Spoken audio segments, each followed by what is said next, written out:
everyone. Happy June. I'm so happy to be back with you tonight. Is anyone else as confused as I am that the calendar says June? 2025 has been moving faster than we ever imagined possible.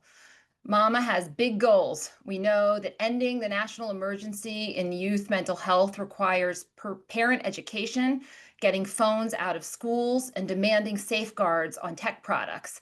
Happily, thousands of parents, lawmakers, educators, and health professionals now seem to share that view too.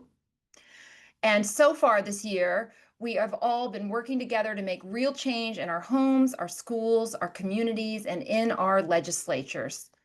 So far, there have been nearly 400 different pieces of legislation moving through state chambers, with lawmakers from both parties recognizing the urgent need to ensure tech products have basic safeguards. In just the last month, we have seen Nebraska join California and Maryland to pass the Kids Code, or the Age Appropriate Design Code, which requires social media products used by kids to have maximum privacy restrictions and include other basic safeguards by default. We have seen the federal Take It Down Act become the law of the land, so that it is now in the United States illegal to publish non-consensual intimate images online, whether they are real images or computer generated, which are known as deepfakes. And in just the last month, New York, Texas, and Virginia did not just ban phones in classrooms, but they established statewide bell-to-bell bans, which means personal smart devices are away for the day, which allows kids to once again be kids, be present, and to learn and socialize in school and not be staring down into screens when they're in the hallways and during lunch. If you are in Vermont or you know anyone there, we hope that you will sign the letter to encourage Governor Scott to sign the Kids Code into law, as it is currently on the governor's desk. In just a moment, we'll welcome tonight's guest, Lenore Skenazy, for world-class tips on how families and schools can promote independence, child health, and critical real-life learning. But I would be remiss if I didn't acknowledge that our fight to end media addiction and end tech harm is far from over, and that each week brings new threats to our kids. For those who didn't see it, the budget bill now before the Senate contains a provision that would prohibit states from introducing or enforcing any laws pertaining to artificial intelligence for the next 10 years. This is wildly alarming. States are usually where laws get tested, and the provision is worded so broadly that it would even prevent laws that protect kids from social media. Laws like the Kids Code or the Safe for Kids Act in New York, which prohibits addictive design, since social media, remember, is driven by algorithms. Mamas so far have sent more than 3,000 letters to state lawmakers urging them to speak out. And if you haven't sent your letter yet, we'll drop it in the chat so you can add your voice. It just takes about 30 seconds or less. 40 attorneys general and the National Association of Governors and 250 Republican, Democrat, and one independent state lawmaker have also sent letters to Congress urging the provision comes out. We hope it will. For tonight's edition of Mama's Expert Insight series, I'm delighted to bring you a conversation with someone who got the nickname America's Worst Mom after her newspaper column about letting her 9-year-old son ride the subway alone created a media firestorm. Lenore Skenazy went on to write Free Range Kids, How Parents and Teachers Can Let Go and Let Grow, the book turned movement that says our kids are smarter, safer, and stronger than our culture gives them credit for. Lenore has lectured everywhere from DreamWorks to Microsoft to Harvard Medical School, the Yale Child Study Center, and the Bulgarian Happiness Festival, which sounds like someplace I definitely need to go to. Such great salad. Oh my God. The On Bulgarians make television, amazing salad. on television, you may have seen her on The Today Show, The Daily Show, or on her own reality show, The World's Worst Mom. In 2017, Lenore started an organization called Let Grow, which promotes childhood independence. She did this with 3 other people, including our friend Jonathan Haidt, the author of the best-selling book, The Anxious Generation, who you may remember was our very first Expert Insight series guest. Please join me in welcoming Lenore. Hey, I'm assuming I'm welcomed by the throngs there. Thank you. The, Thank you the so much for throngs having are me, Julie. welcoming That's you. right. Thank you. Come home to mama. Here I am. All right. Thank you for such a lovely introduction. Well, we're really glad you're here. So let's back up for a minute. Why did you let your son ride the subway by himself at age Ah. 9? Well, it was his idea. We live in New York City, and so we're on the subways all the time, as I guess are you, right? Often, yes. Yeah, so that's how we get around. We don't have a car. And I think if we were living in the suburbs, our son would have said, "Can I please ride my bike to the 7-Eleven?" But we're in New York City, so he said, "Can I please take the subway? Can you take me someplace I'd never been before and let me find my own way home by subway?" This was his dream. Our older son hadn't asked us this. We hadn't thought about it before. But when my husband and I talked about it, we decided, yeah, the subways aren't beautiful and sometimes they smell bad, but they are how 6 million people get around every day. And we decided our son was ready to because he wanted to do it. And so I took him to a really safe subway place, which is Bloomingdale's fancy schmancy department store. I left him there and we just had to take a subway down a few stops and then a bus ride over. And he came into our apartment just so proud that he had done something that he knew he was ready for and that we knew he was ready for. Well, you don't know this, but you first came on my radar because I saw you talk about this with your son, I think on Good Morning America, the Today Show. And I was Wow. watching you with my grandfather sitting next to me. And he said, I was riding the subway by myself when I was 9. What's the big deal? I agree with Grandpa. Yeah. Why is it such a big deal now? Well, that's what gets me up. I mean, that's 17 years ago, that subway ride. What's changed over the course of a generation and now getting to be two is that we've slowly had our trust in our children leached out of us by a culture of fear. It's a culture that's really strange. We live in some of the safest times in human history, but I realize it doesn't feel like that because of a bunch of things, including the 24-hour news cycle and now the internet. And of course, if it bleeds, it leads, and whatever algorithms are showing us the scariest things.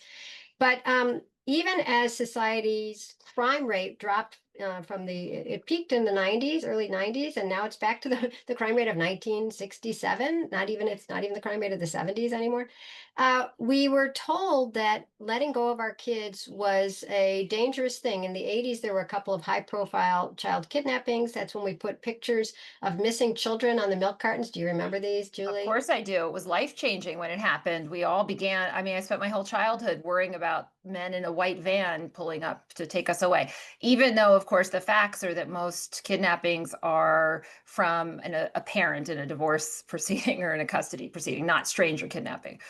Right. Stranger danger is just the least likely thing around, but it started to feel like it was happening every day to another kid because whenever he got a milk carton, it was like baseball cards. There was another child, and nobody bothered explaining, as you did, that it was either custodial issues or runaways. And so then we got McGruff the crime dog and stranger danger, and it has only increased since then. And I think that um, whenever you try to talk about the rarity of stranger danger, people say it doesn't matter because what if my child is the one? And I always say, well, then what about, do you ever put your child in a car?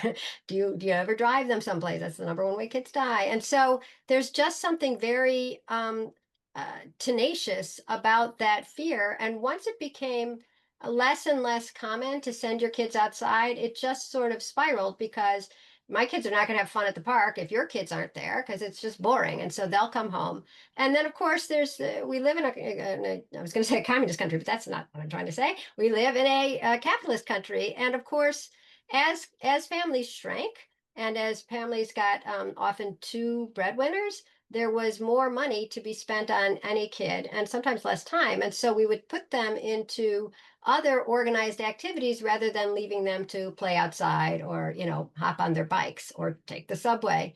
And then it just became normal and it was considered, even the best thing to do to put your child in constantly adult supervised organized activities to the point where across the demographic spectrum from rich to poor, at this point most parents, the majority of parents believe that the best thing you can do is have your kid in a supervised activity that's teaching them something. And and I'll just say quickly, as we've done that, we've sort of lost the realization that kids learn a lot when they're just figuring stuff out on their own, when they're getting lost or when they're making something or when they're organizing a game with friends. These are really educational Play. experiences. Play. We What call that we play. we do call it I play. mean, Yeah. you and I both spent most of our career as journalists, and I remember reporting on a story for Newsweek all about this sort of construction of professional parenting. Dr. Spock was a gift to many parents because he gave guidance about what was best. But as an entire industry was created, that you need to get your child into baby Einstein classes, and you need to teach them Mandarin at age 5, there became a lot of pressure for parents, this feeling that if you didn't provide this formal enrichment, you were somehow leaving them behind. But what we didn't, I think about was that if we didn't give them opportunities to go play and experiment, they were also missing out on other opportunities. So, which takes us to Let Grow. Oh, great. Can you tell me about the name? Talk to me about what Let Grow is and what the name means. Sure. So Let Grow began. So after I let my son ride the subway and I sort of got raked over the coals in the media, I started the blog and I wrote the book Free Range Kids. And that's all I did for 10 years was I went around the country talking about how we got so afraid for our kids. Come back. She's been kidnapped. Oh my God. All my worst fears. Sorry, Oh, just there a she screen is. glitch. Right. Uh-huh. Okay. No van. Um, No kidnapping. Thank gosh. I'm knocking on something. So about 7 or 8 years ago, Jonathan Haidt, who you mentioned, was talking to a man named Dan Schuckman, who was chairman of FIRE, which fights for free speech on campus. And they were both concerned that the kids on campus seemed fragile because when little minor things would happen, there's a mouse in the dorm or there's an argument with a roommate, rather than sort of deal with these themselves, they'd been trained to seek professional help, whether that's, going to the dorm daddy or to mental health services. And I'm glad mental health has been destigmatized, but you don't want everybody thinking they need help just because they're in college and there's something new and confusing. And they were most concerned that anytime kids felt uncomfortable, they actually believed they were unsafe. I mean, that sort of explains the words like a safe room and a safe space and trigger warning. And they were talking about this and saying, but trying to get kids to be more resilient, open-minded. You see a speaker you don't like, go in and raise your hand and debate them. Don't just cower. Trying to change kids at age 18, 19, 20 is a late stage intervention. Why don't we start out trying to make kids a little bit more resilient? And we recalled our own childhood. So John had met me and he'd read Free Range Kids and he was raising his kids free range himself. And so he came to me and said, let's start a nonprofit that will make it easy, normal, and legal for parents to sort of let go and let grow. And we thought, oh, that's a great slogan, but then we made it shorter. So now it's Let Grow. Like grow. That idea of what happens if you sort of coddle your kids came onto my radar even before I was a mom 20 years ago, because the psychologists had begun um, calling out what they described clinically as uh, adults who had been overindulged as children.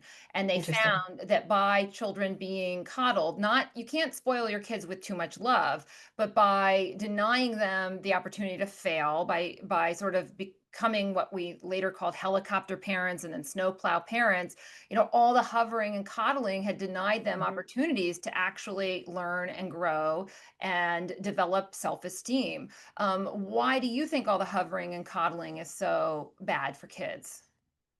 Well, first of all, I have to say that I'm part helicopter on my mom's side. So the idea of blaming parents doesn't even, float my boat because we're in a culture that tells parents that if you do trust your kids and you do want them to walk by themselves to school or go to the store or almost do anything on their own, you're told you can't. I mean, there's a lot of schools that won't let a kid get off the bus in the afternoon unless there's an adult waiting there, I guess quitting their job and waiting there to walk them home. And it doesn't matter whether it's 2 miles or two houses down, that bus driver will not let the kid out. And so many of the organized activities expect the parents to be there and to be watching all the time. And sometimes parents even get, somebody calls 911 because they see a child, sitting in a car for a few minutes or walking outside by themselves. And and I feel like the parents internalize the idea that a good parent is always watching and always with their kids. And that if you are not with them, as we were talking about before, either the white van or they will fall behind. And so when you have a culture like that, I'm just going to ask you, what did you do as a kid for fun that you sort of see yourself still doing? Like, is there something you loved doing as a kid that followed you into adulthood? Well, I don't know if it followed me into adulthood, but I remember being able to go out on my bike after dinner and just meeting up with other kids in the neighborhood and going around until the sun went down and we had to come home. I think, as a parent myself, when I was a new parent, I had my own internal anxiety about was I keeping them safe? I have three boys, so Hmm. they were physically very active. They would challenge themselves, and I about had a heart attack once when we had taken them to go skiing on the bunny hill, and I looked up and they were going off the trail into rocks and sort of going, That is exploring. terrifying. And Hmm. I was panicking, and I talked to my husband about that, who's an experienced skier. I'm not. And he said, look, I know it's hard to watch, but they're testing themselves, they're doing it in a safe way, they're wearing helmets. So I kind of let him, I trusted him to make that decision, but it's a hard process, I think, as a parent to let go. And I share your view that it's not about blaming parents, but recognizing what messages we are hearing and why we all feel Right. like we have to do something. Wait, so I just have to jump in and talk about that skiing incident for a second. You said it's really hard to watch. I totally agree. I am a chicken. People think I'm a brave parent. I'm only brave about the subway and strangers. I'm not at all brave. My kids drive. That drives me crazy. And they ski and snowboard, drives me nuts. And the only solution for this is to not watch. And that's what we're not allowed to do. Our culture says we always have to be there. The minute you're there, watching your kids, and I say this with kids in their 20s, my kids are in their 20s, and I still say, like, put down your phone when you're crossing the street. Are you crazy?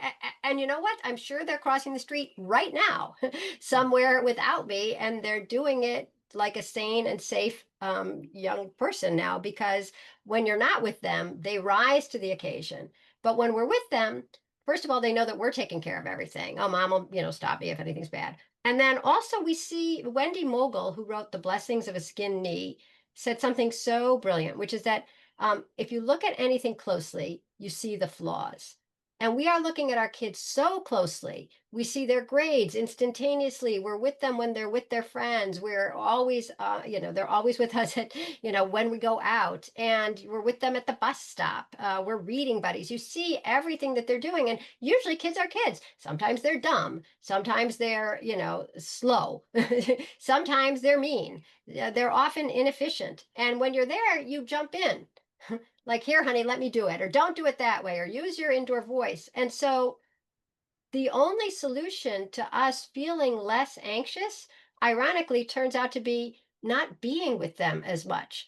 And when we're not with them, that's when they start realizing, like, oh, that's really too hard for me. I'm not going to do that again. Or, oh, that was easy and I thought it was going to be hard. So you can't be with them as much as our culture tells us to be with them and still expect them to thrive and you to thrive. I hear what you're saying. I agree with you that it's not healthy for the kids to have us kind of hyper vigilant watching them all the time. I also think it is possible as a parent, although it took me a lot of practice to learn how to bite my tongue and not jump in and help them all the time, to let them struggle, to let them get the spelling wrong and not Yeah. try and fix everything, because if I know how to write and if I fix it for them, they're not going to learn, and it took me a while to learn that. But back to this sort of question of anxiety, we've got the parental anxiety and sort of us learning to recognize our own issues and not put that on the kids to allow them to do things that they should be doing to get skills. But what about kids' anxiety? Do you think that giving kids more independence can help them fight anxiety? Oh, I wish you were the pitcher in every softball game I ever attended. That is the perfect question. Because the amazing thing about independence is that I think it's what Mother Nature expected kids to have. And sort of like water and food, once kids get it, you see them perking up. I mean, they're really like sort of droopy. A lot of the kids I see at schools, and maybe it's because they're at schools, they don't seem excited about life. They don't necessarily seem that engaged. And when you let a kid do something on their own, especially something that they're excited to do, they want to go to the store to get the ingredients to make the cupcakes. Oh my God, it's a different kid. And I've seen it so often, and I've seen we're together. It's like if the kids are anxious, then we're anxious, and then we step in, and then they don't know how much they can do. And so it's sort of a, I don't know, a cycle or a Gordian knot. So Let Grow has two free programs that we recommend all schools do. And one of them is called the Let Grow experience. And that's when kids get the homework assignment that just says go home and do something new on your own with your parents' permission, but without your parents. So it's an assignment for the kids, but it's also an assignment for the parents. And I was just talking to a school in some small town in Illinois today that had been doing the experience for the last 6 weeks. And some of the things the kids did seemed pretty minor, but not to the kids. Like one kid who was, and I was talking to a third grade teacher and a second grade teacher, and I still couldn't figure out which was which. So it was either a second or a third grade boy for one of his let grow experiences, go home and do something new on your own, taught himself how to tie a shoe. And the teacher said, I never realized he didn't know how. But then Wow. she sent me, it's so cute. She sent me a little interview that she'd done with him, and he was so proud, and he could tie his own shoes, and now he could tie a double knot and a triple knot, and he doesn't have to have his parents help him. And it was so interesting because one time I'd been at a school that had started the Let Grow experience just 2 weeks earlier. And I was talking to the principal. This was on Long Island, and she said fewer kids are sticking out their feet now. And I was like, I didn't understand what she meant. And then she said it's because they're not asking the teacher to tie their shoes. So even the independence of tying your own shoe, you got mobility when you can tie your shoe. You're a grown-up kid when you can tie your shoe. And then these second and third grade teachers told me about one girl who used, I was taking my own notes on her, and I wrote MVP, minimum viable product. She just did the very minimum in class. She didn't dress up when she was supposed to be, Harriet Tubman or somebody, and she didn't do her diagram of a cell. She just was not engaged. But when she was told you can do something new on your own that you feel ready to do, by golly, she wanted to go to the store. She got the ingredients. She wanted to make cupcakes from scratch. And I think that that's what we're talking about with all kids. You want to flip the ignition switch.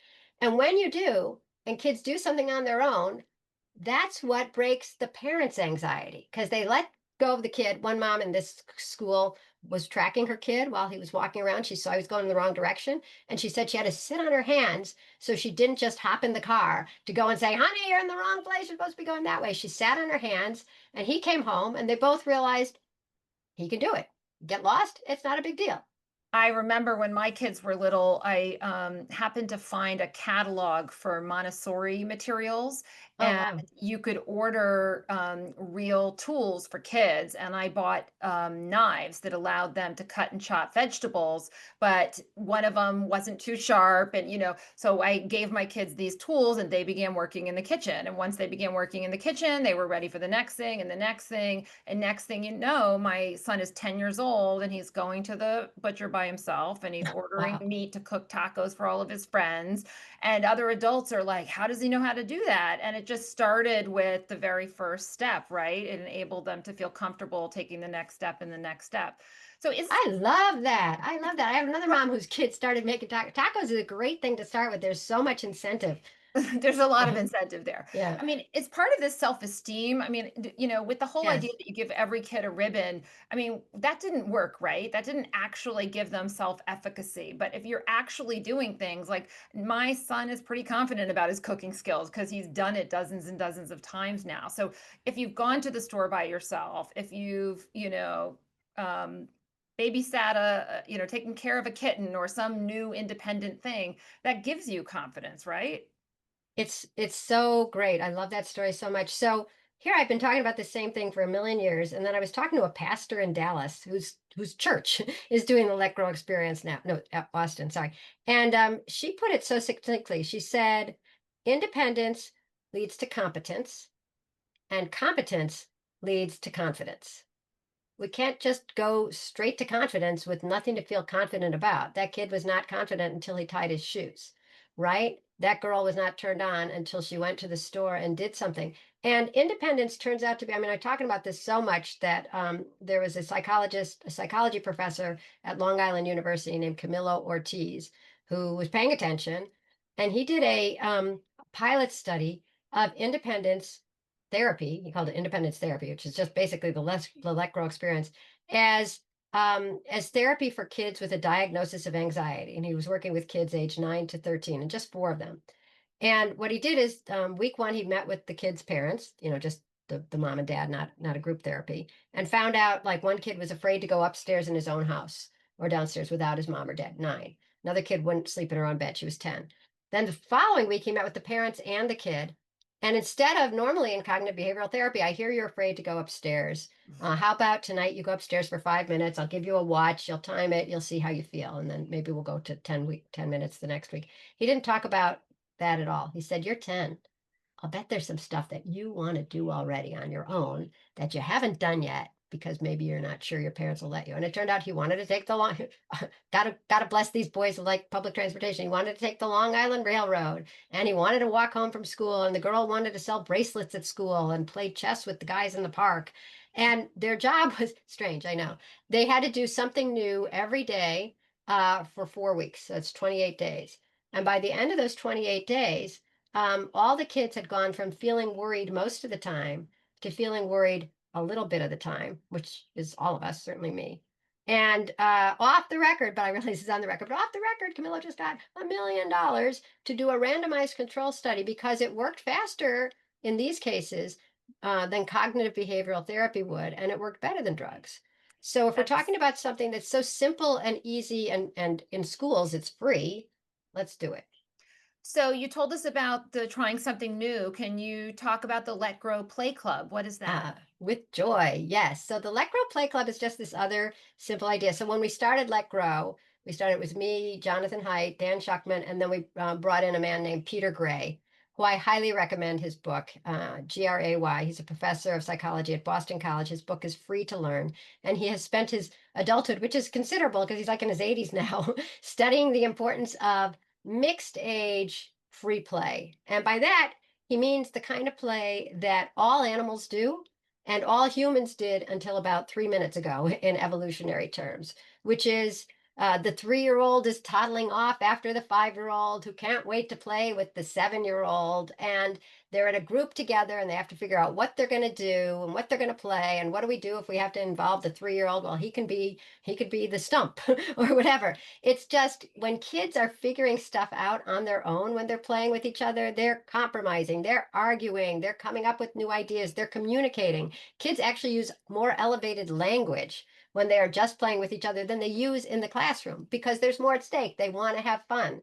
And so what we thought was, let's have schools stay open for mixed age, no phones, free play. And when we've seen schools do this, and first of all, it works in scary neighborhoods where the kids are not going to go to the park because there's drugs and danger. And it works in leafy neighborhoods where you're thousands of miles from your neighbor. And it works in suburbs where nobody goes to the parks because nobody goes to the parks anymore. And so you have this critical mass of kids, all different ages, from the same school. And then they're playing together after school and they mix and match. They figure out who likes to do double dutch versus chalk. And if you keep the school open for free play without phones, you quickly realize that kids love that more than phones. I think one of the reasons kids are on their phones is because that's the only place that they can play and have adventures and meet up with their friends that isn't so adult structured and supervised. So I mean, give them that's the back key, this. right? The Yes, key is that the activities aren't organized. Why is yes, that so critical?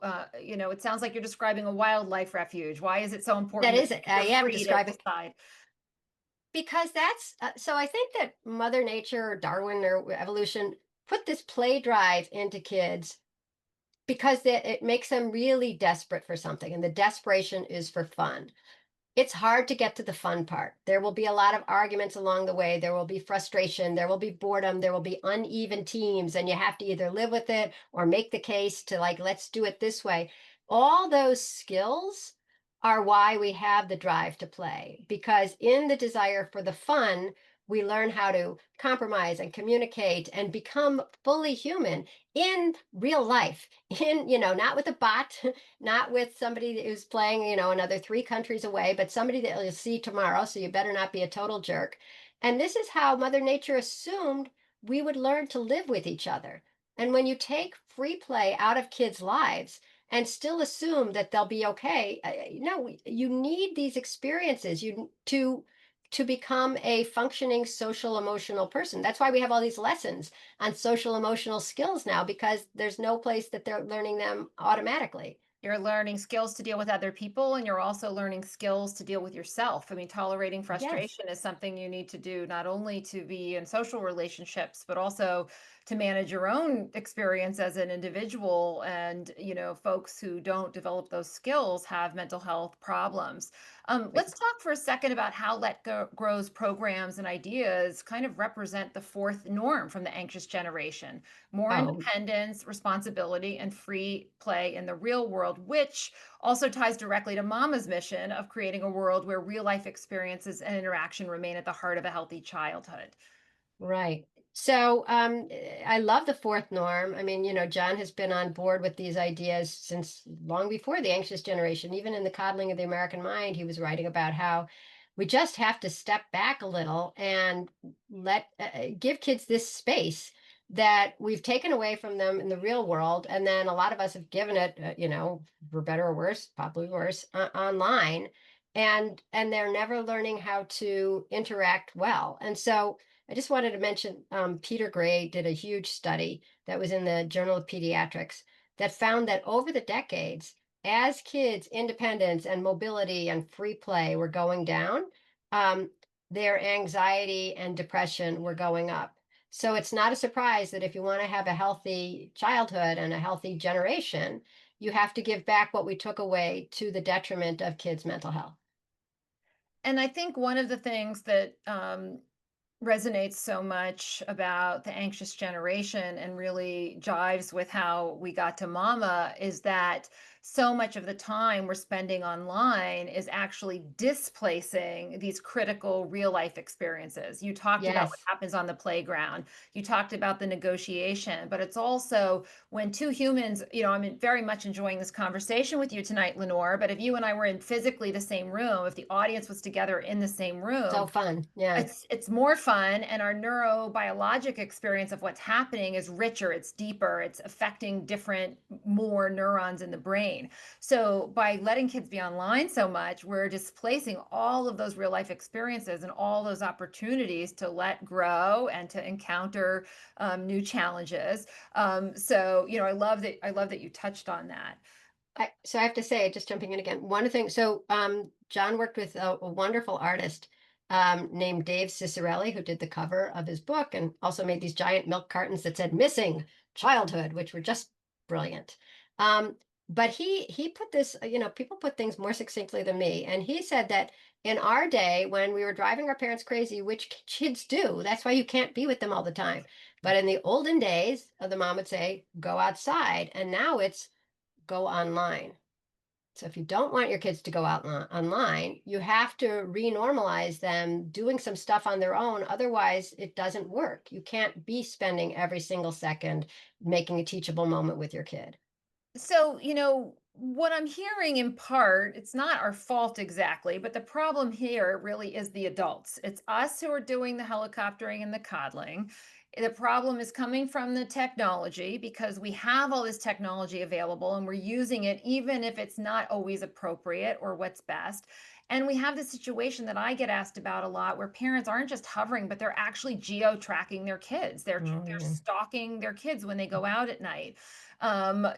I live in New York City, and if I am worried about my child going somewhere, I admit that I have looked at their location, but I don't track them all the time. So, we parents are stuck in some ways by feeling this anxiety. And I feel like the shift is really happening because we're all talking about this. We're taking our power back. We're recognizing it doesn't have to be this way, and learning to sort of rely on the data and recognize what is age appropriate and what they can do. But there is a cultural problem in the sense that Oh, is there? Oh, there is, and yeah? I'm gonna Do tell. I'm gonna open this up to the audience for questions in a minute. But before I do that, can you talk a little bit about reasonable childhood independence laws and what Oh, that sure. is? Sure. So, right now, the child neglect laws in most of America, and each state has a little different one, but they often are very ambiguous. They say things like parent must provide proper care or proper supervision, and obviously, there's no two parents who ever agree on exactly what that is.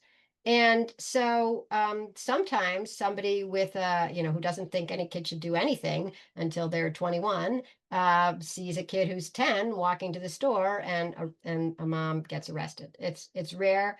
You've heard about it a lot, just like you've heard about kidnappings, because I publicize every time that happens. Everybody writes to me, the moms write to me, the lawyers write to me. So I don't mean to scare people, but I do mean to outrage them, because a mom who's letting her kid do something knows her kid and knows her community better than the cop, right? And loves the kid more. So if she thinks that this is okay for the kid to do, 99% of the time it is, and it does not warrant intervention. So, yes. I was just going to stop you. Basically, parents are being charged with child endangerment for allowing their kids to do things like walk to town by themselves. Yeah, rarely, once in a while. And so I write about them, and it seems like it's happening all the time. So to counteract that, Lecro wrote what we call a reasonable childhood independence law, and it boils down to neglect is when you put your kid in serious and obvious danger, not anytime you take your eyes off them. And this helps the moms like me, the free range moms, and it helps moms who are living in poverty and who are working two jobs and know that their 7 or 8 year old can go home with a latchkey and be perfectly fine for an hour and a half doing her homework or whatever, and going outside in the backyard, um, without her being there. I was just talking to a woman this morning who lets her kid stay for 10 minutes while she drops her other kid off at school in the morning. And she's facing charges because her ex-husband turned her in.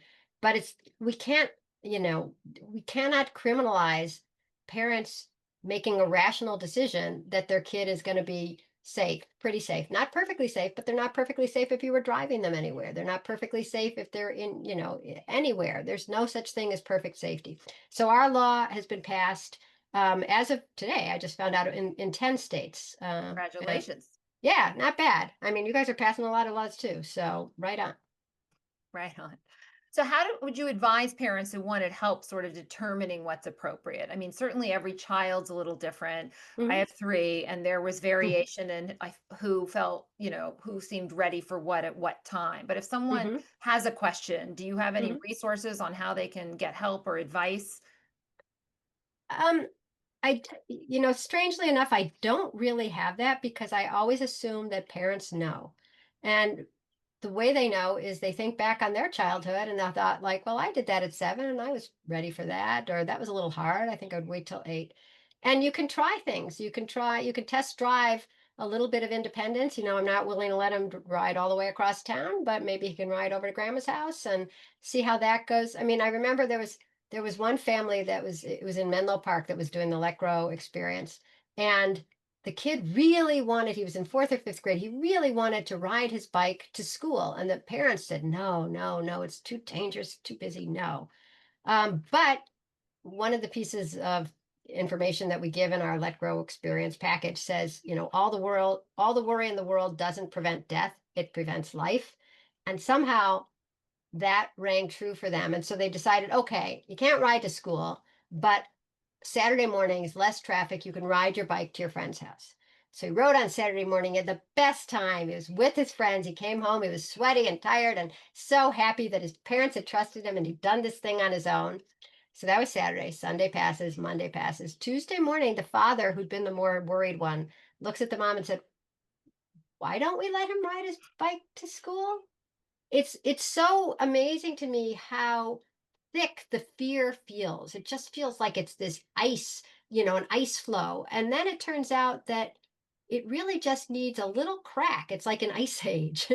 And then you just, because the pride that you feel in your kid and the relief and the joy all mix up, just like when you see your kid walking for the first time and you don't think, oh, well, that was great, but I can't wait till they go back to crawling. You see it's a new stage and It's a you're new ready and stage. they're ready. So I would say try a little something, and I think you'll be amazed, and something that they want to do. I also have found that my children's teachers have been an incredible resource, Oh. talking to them about different things like staying after school, leaving on their own. It was very helpful to talk to them. And the Mama chapter in Pittsburgh actually was having a conversation about allowing kids to walk to school alone and without phones. And parents expressed how nervous they were. And somebody said, well, in an emergency, there's all these shops in town. Can't they just go in and use the phone? And they were like, well, what if they don't let them? And so they ended up talking to the shop holders, and the shop holders agreed to put stickers in the window to let kids know, just in case of an emergency, if they got worried, they could always Yeah. go in there and they'd be welcome. And so, like, they solved the problem, and then now the Oh, kids are all, I great. mean, such a great community thing. So How do I not know that story? Somebody from Pittsburgh has to call me and walk me through it. That's fantastic. I will put you in touch. So we Yeah. have a question from someone in the audience. It says, I read The Anxious Generation because I was looking for answers to help my 15-year-old daughter with her anxiety attacks. Anxiety attacks. I love the book and the ideas. I also felt sad and guilty. It's my fault. I've been trying to encourage her to be more independent, but she is angry at me and not motivated. Do you have any more resources I can use or suggestions for her age? Yeah. First of all, not your fault. I think we just spent the first 44 minutes describing how this culture has taken away our own confidence in what our kids can do and when they can do it to the point where we, have sort of clamped down on them. And that's why if there's any way to get I mean, first choice would be try to get your daughter's school to do the Let Grow experience because then everybody's comparing notes. What did you do? Oh, I got frozen yogurt. Oh, I got my hair cut. Oh, I'm going to go with you next time. And so it just normalizes it. So she would feel a little strange not doing anything on her own. And in the school I was talking to today, the kids even give little reports like, here's what I did. It's very inspiring to the other kids.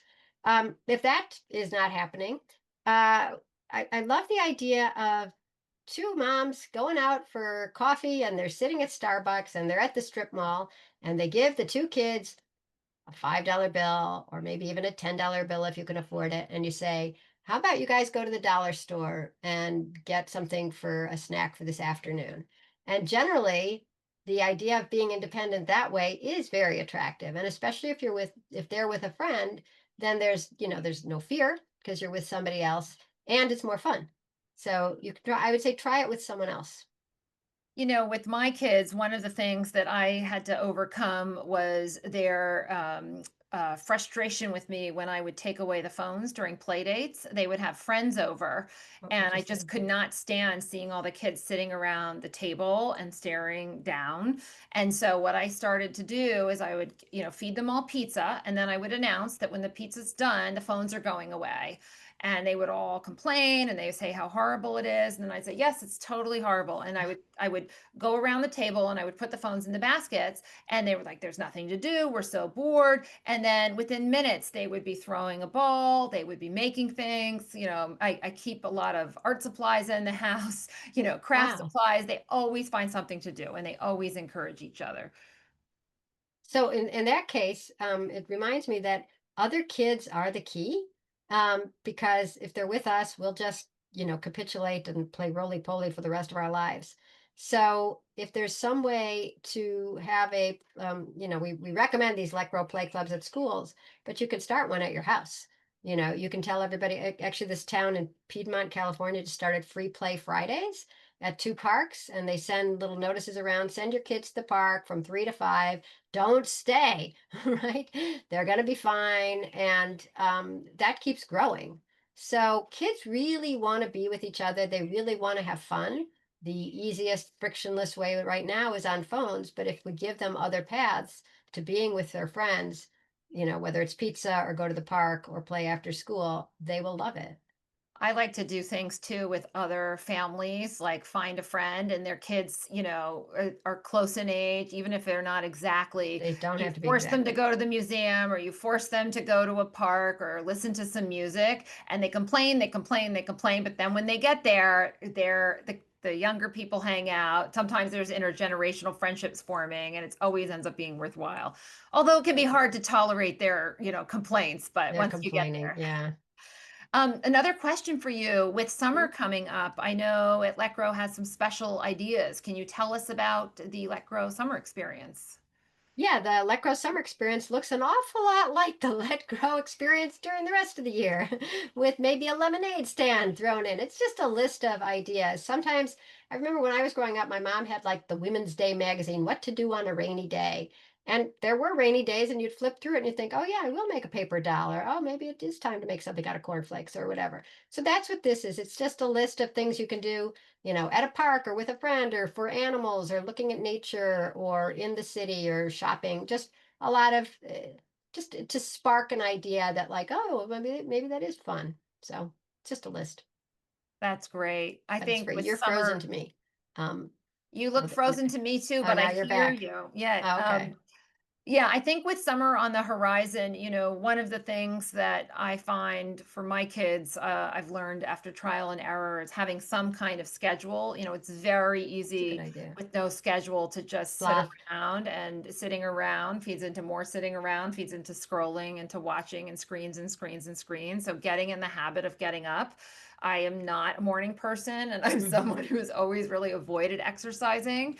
But other people in my family have better habits, and I've been channeling that and getting up and going outside. And I find when I do that with the kids, when I invite them out, whether it's to walk to the store to get bagels or to go to the park or anything, it sort of changes the whole tone of the day. So for the concerned parent who wrote in about her 15-year-old daughter, I think, or I can't tell if it's a mom or a dad. I think that any kind of effort that you make always ends up being rewarded, even if it's kind of hard to start.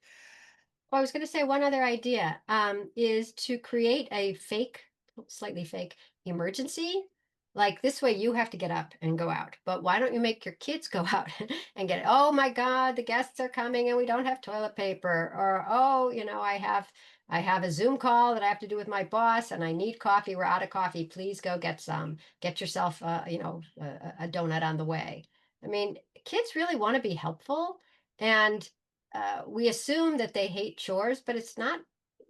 Maybe don't think about them as chores. Think about them as like ways to be part of this family unit and helping me. I mean, they do want to help us.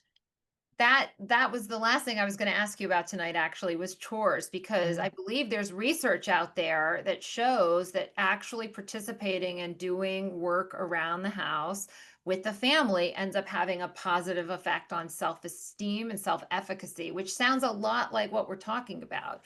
Um, Right. Anytime that you don't feel you're just getting is good.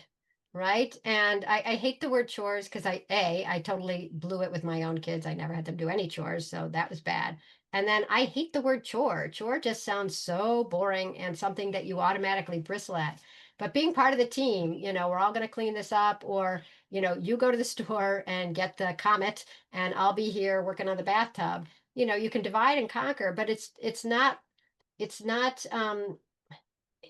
not a what is it? It's not a punishment, and it's something that we all do because we're all part of this thing together called family. And just like you rely on me, I rely on you. Kids want to grow up, and the thing that we keep not letting them do is grow up because we're doing everything with them or for them, which sort of keeps them embryonic. So if you say, look, we both have things to do, you go to the store, I'll do the bathtub, or you do the bathtub and I'll go to the store, that just makes them feel like they're humans and they're valuable and they're not just little pets that we give everything to.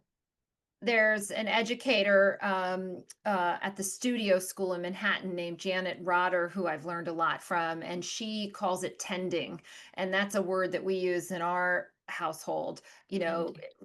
Being a living person in the world Hmm. requires a lot of tending. You need to tend to your That's spaces, just like great. you need to Right. tend to your home, you Right. need to Right. tend to your vehicles, you need to tend to your pets. And we Hmm. expect our kids to help tend. And I've also learned that if you do these activities, these chores, even though I agree with you, it's not a great word, when we do Hmm. them together, so family cleanup in our house after dinner is something we all participate in. And usually there's a soundtrack and we take turns DJing. And Oh, it's that's really, great. it's really become family time that we look forward to, even though Wow. I don't like washing dishes, but it's kind of become fun and become part of my kids' musical education. So um, Wow. there are ways to do it. Um, That's way better than us. I was going to say the word that you can also use is contribution. We all make a contribution to this family. What's yours? that's great. Yeah. So Lenore, I am Yeah. so grateful that you've been with us tonight. I love your work and Let Grow, and at Mama, we recommend it to people all the time. Thanks. Before we all leave, I want to remind everybody of this sort of critical idea that Lenore has, which is backed by loads of research and centuries of wisdom that Yes. gradually giving children small freedoms and allowing them to take reasonable, age-appropriate risks and stopping ourselves from stepping in and doing things for them. It's not only smart, but it's a gift to their learning and to their lifelong mental health. Right. Lenore, what's the best way for folks to learn more about Let Grow? Oh, well, I think you can guess. You're going to go to letgrow.org. It's simple there. We're on every possible social media that you're not paying any attention to. And you can write to me. I'm Lenore at letgrow.org, info at letgrow if you want to change the laws where you are. If you go to Let Grow and you click on state laws, if you want to get the free materials for your school, you click on schools. If you want free materials for yourself, you click on parents. And you cannot avoid clicking on the summer independence thing because it is a pop-up at the moment on our site. But everything is free and it's easy, and you don't have to do it in any particular order or do it particularly well. It's just confidence building to say, your kid is so cool, and you're going to be delighted to see how much they can do, and they're going to be excited too. And viewers here can go to the website or email you to learn about how to get a school to offer the free play club. Is that right? Right. So for the what I would recommend is if you want your school to do the Let Grow Play Club, stay open for free play, or the Let Grow Experience, go home and do something new on your own. Try to get a couple other parents who like this idea, and you're not ganging up on the school. You're saying, "Here, I heard that this is free. It's recommended in the anxious generation. There's a giant study being done now that finds that, independence may actually be therapy for kids with anxiety. And so maybe it actually prevents some anxiety. And, we're doing everything else to try to help our kids. This one seems free, fun, and fast. Let's do it." That's great. Yeah. Thank you, Lenore. And before I close, I want to thank everyone who joined us tonight and Mama's incredible team who worked behind the scenes to make all this happen. I also want to thank our generous donors who make all of Mama's work possible. And I want to especially thank our chapter leaders who are the heart and soul of Mama's movement and who are leading our movement in their communities.